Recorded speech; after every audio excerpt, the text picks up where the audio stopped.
Well, hello there, good folks. A few days ago, I was playing Fire Emblem Engage, and this happened.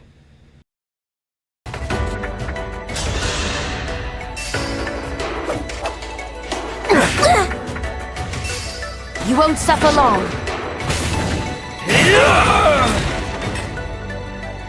So I thought to myself, what if Ukonvasara crit almost every time?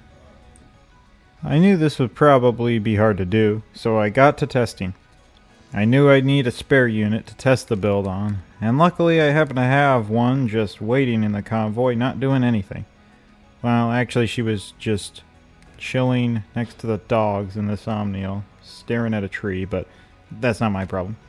I actually had to look at the map to find out where she was, because this weird virus has infected almost everybody in the Somniel, and it's kind of hard to tell who everyone is now. Seems like dragons are the only ones unaffected, and Diamant appears to be only half infected. And Lyndon's either found a cure for himself, or he's going senile. Probably the second one.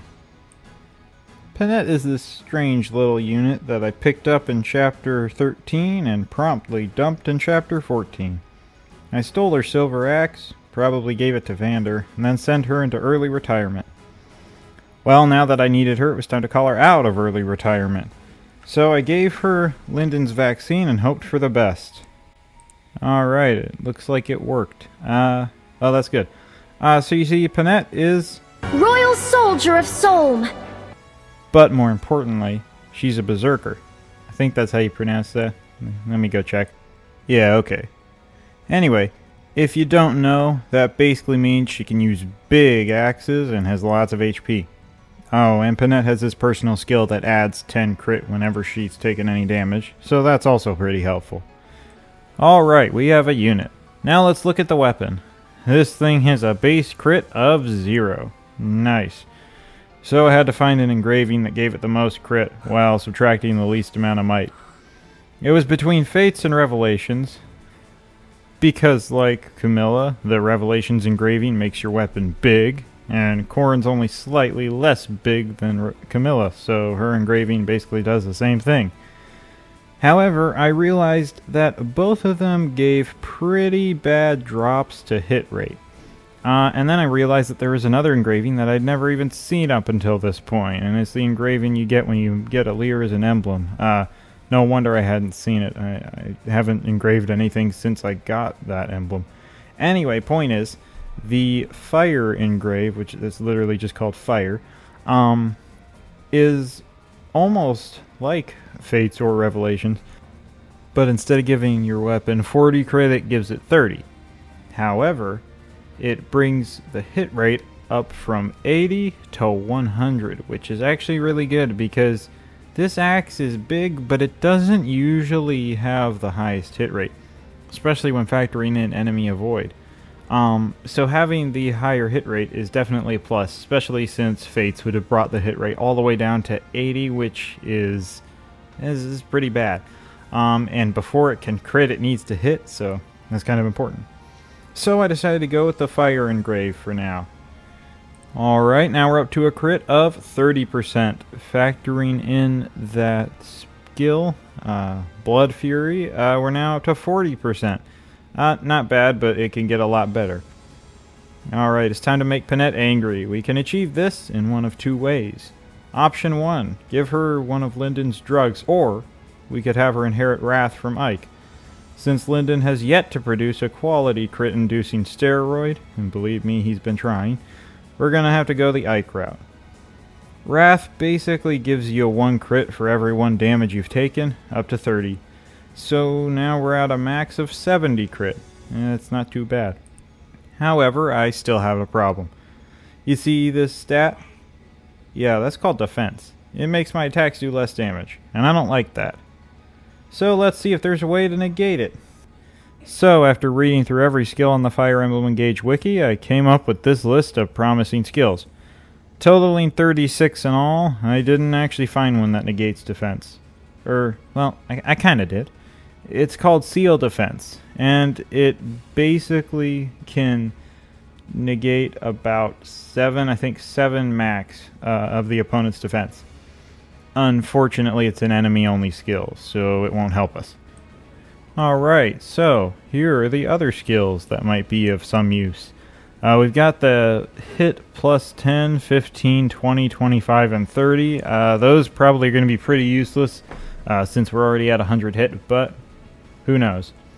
We also have strength plus 1 through 6. That is useful, but we can do it one better with axe power. Axe power goes up to 5, but it will grant attack plus 10 at the highest level at the cost of minus 10 avoid.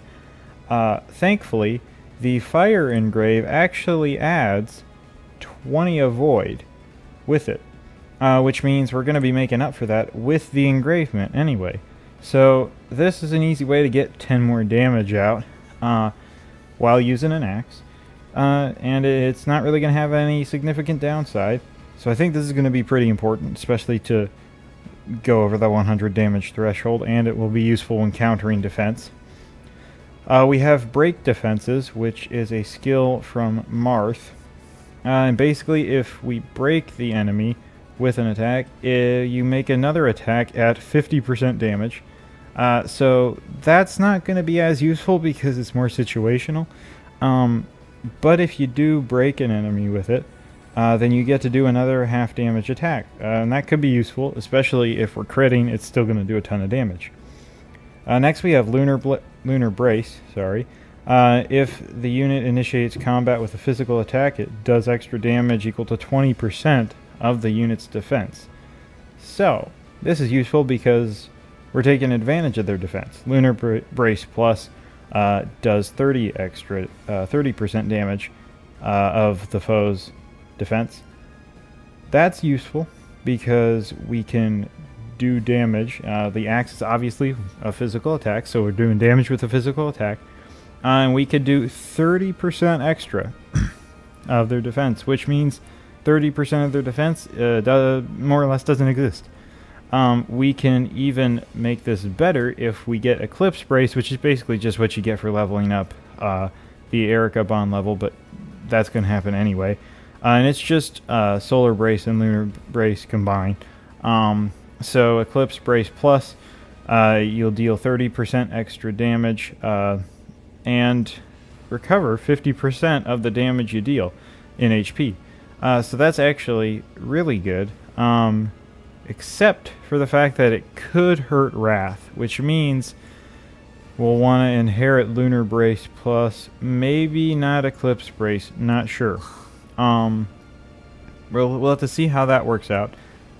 But it could be a problem if you start healing over the Wrath threshold, because remember, we need to have at least 30 damage taken for both Wrath and Panette's personal skill to be coming into play. That is important to remember.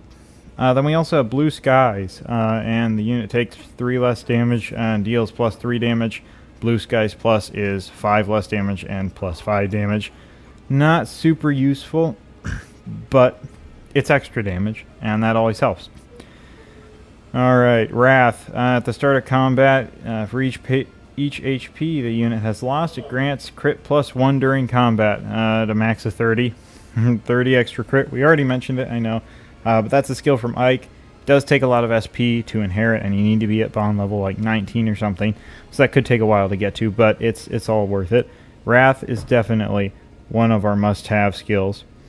We also have Divine Pulse. This doesn't have anything to do with crits, but it can turn a miss into a hit.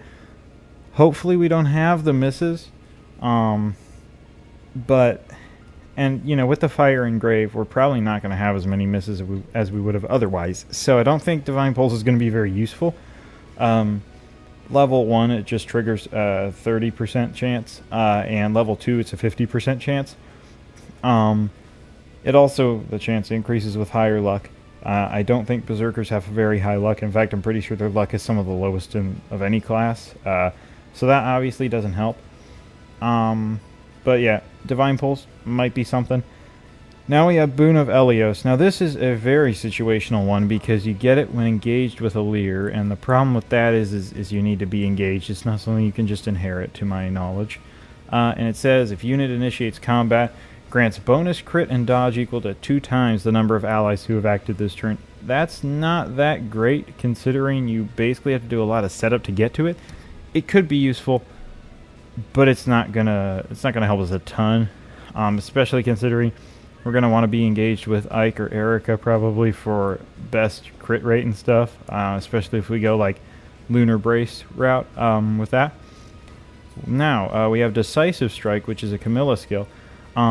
Decisive Strike level 1 says if unit lands a critical after initiating combat, they deal 5 more damage to the foe after combat.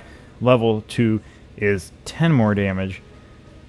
That helps, but it doesn't help directly with the crit. And with this axe, even without the crit, we should be one-shotting.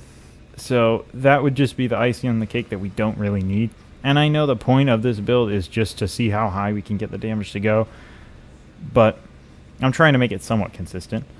Alright, next we have Brute Force, which is Crom or Robin skill. It says when making a physical attack, critical hit deals increased damage. That could be useful. It doesn't say how much. I don't know exactly how much extra damage it is. But who knows? If we inherit that, that might help doing more damage. That could get around defense. Once again, it could be a helpful thing to get around defense with. We have combat arts, particularly Dimitri's, which allows you to attack at double the weapon's might. Now this obviously you can only use while engaged, and you have to spend the rest of your engaged turns to use it, but it could do a ton of damage because you double the weapon's might. That's like going up to, as we have it currently, 82 might. That on its own is enough, even without any strength, to kill almost anything in one hit. So a crit with 82 might, that's a lot of damage. Let's see here. We have Battle Wise. This is from a bond ring, the Seliph bond ring, and it grants a stacking crit +1 each time the unit initiates combat and defeats the foe, and the bonus lasts for the rest of the battle. The max crit added is 10, but it can be useful, especially if you're one-shotting, and that's what we plan to do, isn't it? So not as helpful as some of the other bond rings I found, though. We have Lethality, which is another bond ring one. And it says when landing a critical hit, it instantly kills the foe. That's not exactly what we're looking for. And it only has a 30% chance to trigger, and it also excludes certain powerful enemies, so bosses. So that's not really going to help a ton. It could be useful if you're running like a Jean crit build early on, but that's not what we're doing, so it's also a pretty situational one too. Alright, we have another one from the Ryoma bond ring.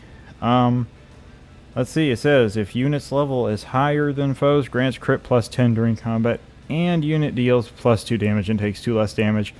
I'm assuming it means display level, but it could also mean internal level. If it means internal level, then that's good news, because we can just spam second seals until Panette's internal level is like 100, and then it will always activate.